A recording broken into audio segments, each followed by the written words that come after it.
What's up, YouTubers? This is your boy Big Metroid Fan 12 coming to you with a little video. And in this video, I'm going to review the game Tetris 2, which was released on the NES, Nintendo Game Boy, Super Nintendo, my Nintendo. And this is pretty much the direct sequel to Tetris for the NES.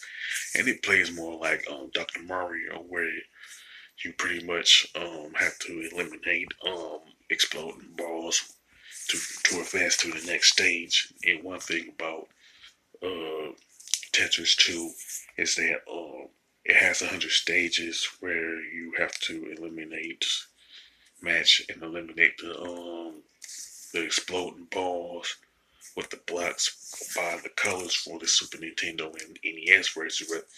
Whether you're talking about red, green, blue, and yellow, not with the Game Boy versions.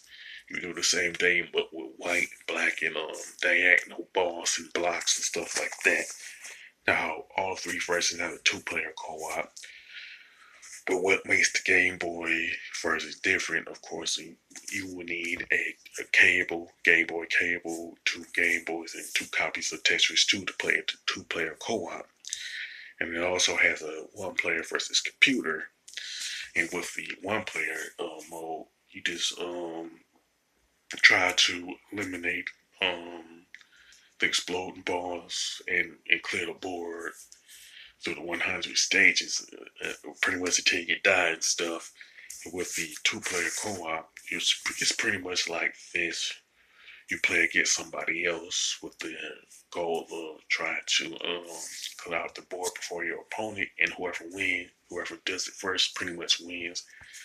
Not only that, the one player versus computer has the same premise of trying to clear out the stage before the computer does. Whoever does it first, it's the winner. You know what I'm saying?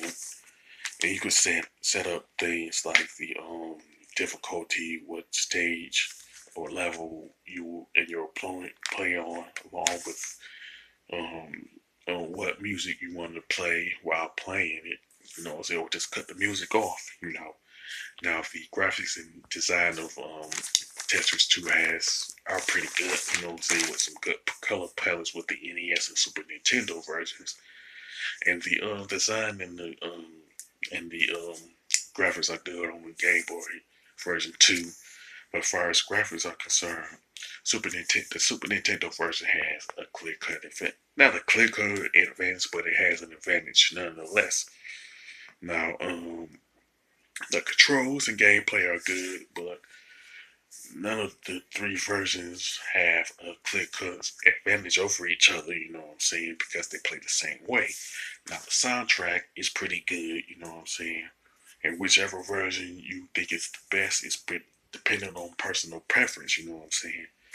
And it was a good programming decision on Nintendo's part that they included a two-player co-op and a one-player versus computer mode too, you know what I'm saying.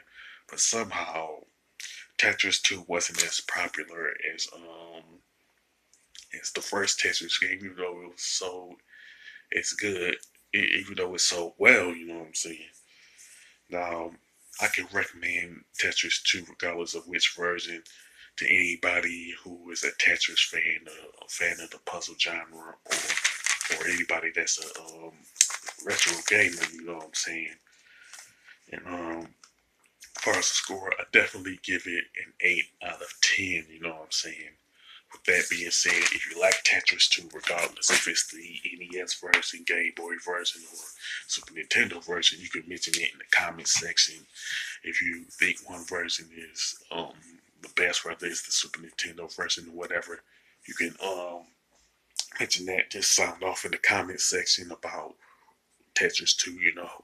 If you like my video, don't hesitate to click the thumbs up button. Don't forget to subscribe and hit that bell notification button. This is your boy Big Metroid Fan 12 signing off. Fine.